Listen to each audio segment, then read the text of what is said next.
Selamat pagi Ibu, perkenalkan saya Yuda Manggalajaya, mahasiswa Stikes Panterape, tingkat 2 dengan NPM 2019-2379. Kesempatan kali ini saya akan melakukan konseling kepada Ibu Santi dengan materi KPAYUD pada Ibu hamil. Sebelum saya melakukan tindakan, izinkan saya untuk mencuci tangan terlebih dahulu.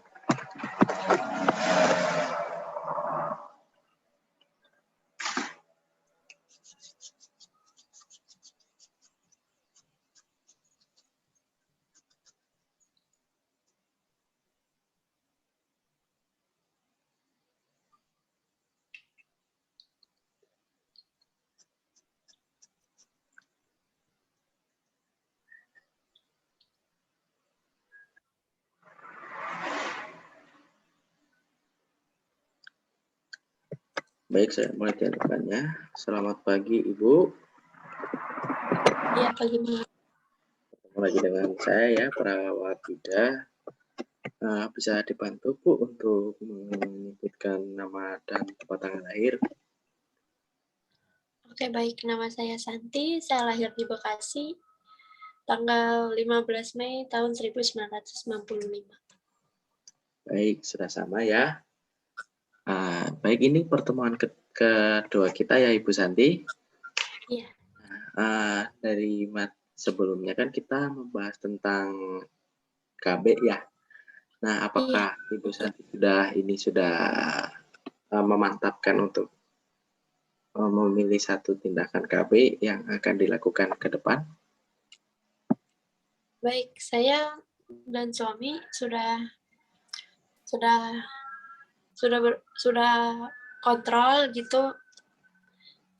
Ternyata suami saya setuju saya melakukan KB IUD, jadi saya mantap untuk KB ini. Atas izin suami juga ya? Iya. Baik, sebelum ke tindakannya, apakah Ibu Santi sudah memahami atau memahami lebih jauh tentang KB IUD tersendiri? Sudah. Oh, sudah ya, Mbak. Baik, untuk... Tapi bisa lebih perjelas, maksudnya saya takutnya hal-hal yang belum saya ketahui didapat dari... Oh, begitu ya. Oke, baik. Jadi tindakan saya pada kesempatan kali ini, saya akan memberikan materi untuk KB IUD ya, Mbak. Iya, boleh. Sebelum saya melakukan tindakan, saya akan mempersiapkan alat terlebih dahulu. Sebelumnya, apakah ada yang ingin ditanyakan lagi? Nggak ada sih. Baik, kalau tidak ada, saya persiapkan alat terlebih dahulu ya. Iya, boleh.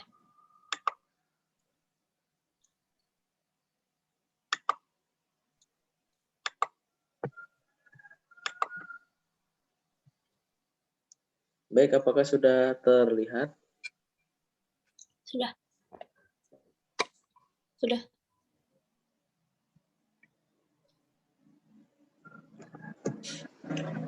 Baik, untuk pengertiannya, IUD adalah suatu alat kontrasepsi yang dimasukkan ke dalam rahim yang bentuknya macam-macam, terdiri dari plastik,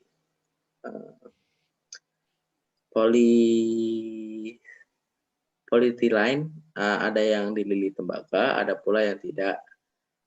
Tetapi ada pula yang dililit dengan tembaga bercampur perak. Selain itu, ada pula yang batangnya berisi hormon progesteron. Nah, untuk lebih umumnya, IUD adalah suatu alat kontrasepsi modern yang telah dirancang sedemikian rupa bentuknya, diletakkan dalam kavum uteri sebagai usaha kontrasepsi untuk menghalangi fertilisasi dan menyulitkan telur untuk berimplementasi dalam uterus. Nah, untuk jenis IUD ini ada 4, ada seperti progesteser IUD, multi-load, dan lipus loop. Nah, untuk cara kerja IUD, yaitu menghambat kemampuan sperma untuk masuk ke dalam tubuh fallopi, mempengaruhi fertilisasi ovum, fertilisasi sebelum ovum mencapai kavum uteri. AKDR bekerja terutama mencegah sperma bertemu dengan ovum. Walaupun AKDR membuat sperma sulit masuk ke dalam alat reproduksi perempuan. Yang terakhir adalah memungkinkan mencegah implementasi sel telur dalam uterus.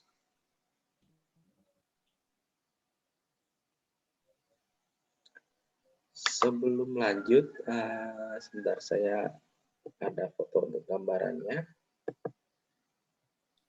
Nah, untuk gambarannya seperti ini. Jadi inilah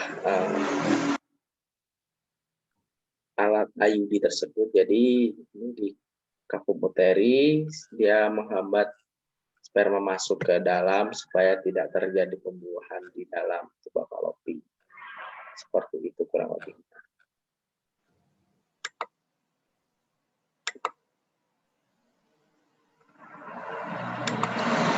Saya lanjutkan sebentar, saya masuk ke slide-nya.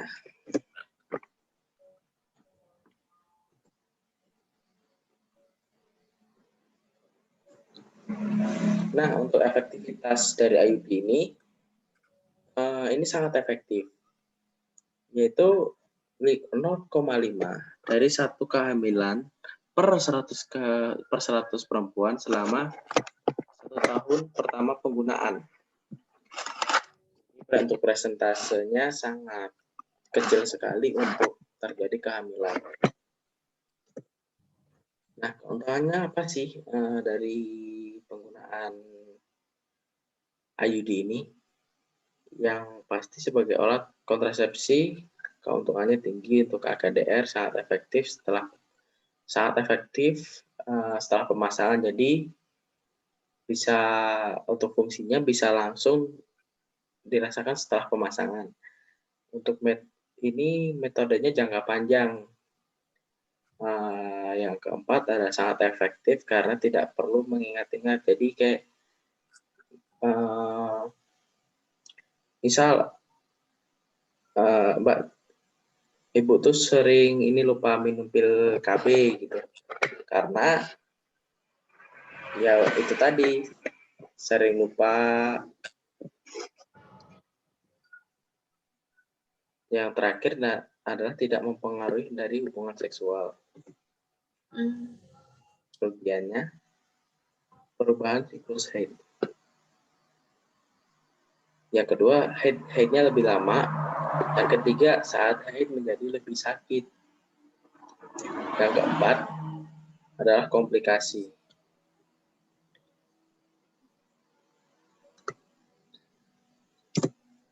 Nah, untuk indikasi pemakaian IUD, ini yang pertama adalah usia reproduksi. Yang kedua, telah memiliki anak dan menginginkan kontrasepsi jangka panjang, biasanya untuk menunda kehamilan. Nah, untuk ya ini juga sangat berguna untuk yang sering lupa minum pil tadi. Yang terakhir ada mempunyai risiko rendah mendapat penyakit menular seksual. Untuk kontraindikasinya, hamil atau diduga hamil itu tidak direkomendasikan. Yang kedua adalah pendarahan per vagina yang belum diketahui penyebabnya. Yang ketiga adalah riwayat kehamilan ektopik. Dan terakhir adalah gangguan toleransi glukosa. Nah, hal-hal apa saja sih yang harus dikaji dari pasien yang akan melakukan pemasangan KB IUD ini? Yang jelas, identitas pasien, hari pertama haid terakhir, yang ketiga adalah riwayat obsteri, yang keempat adalah riwayat gangguan KB. hal-hal yang harus diperhatikan. Pasien mungkin kram perut ringan dan pendarahan dari vagina. Sekitar 3-6 bulan setelah menggunakan KB. Obat pereda rasa nyeri maupun kantong pemanas dapat digunakan untuk meredakan gejala dan rasa tidak nyaman setiap bulan selama 3 bulan. Yang kedua, pasien disarankan untuk memeriksa adanya benang IUD yang keluar dari leher rahim. Nah, untuk itu materi yang dapat saya berikan. Setelah saya memberikan materi, apakah ini bisa membuat Ibu Santi lebih mantap lagi untuk memilih tindakan KB IUD ini, atau justru malah Ibu Santi merasa untuk prefer untuk menggunakan tindakan yang lain? Dengan penjelasan yang tadi sudah diberikan ya, dari mulai pengertiannya, jenis-jenisnya, dan lain-lain, sepertinya saya semakin mantap untuk menjalankan KB IUD ini. Oke, baik. Jadi, dan juga saya berharap semoga untuk pilihannya adalah pilihan yang tepat ya, Ibu Santi. Iya. Untuk konselingnya sudah selesai. Jadi, sebelum saya mengakhiri kegiatan konseling ini, apakah ada lagi yang ingin ditanyakan oleh Ibu Santi? Nggak ada sih, udah cukup lah. Baik, terima kasih ya atas kerjasamanya. Ibu Santi juga sudah kooperatif. Saya akan kembalikan station.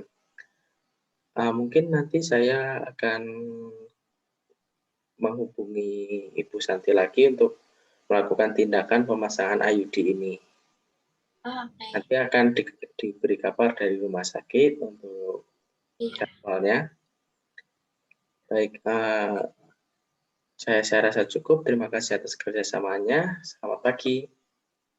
Pagi. Baik, sekian Bu untuk konseling kepada Ibu Santi. Iya. Setelah dilakukan konseling, Ibu Santi menjadi lebih mantap untuk melakukan KB dengan IUD.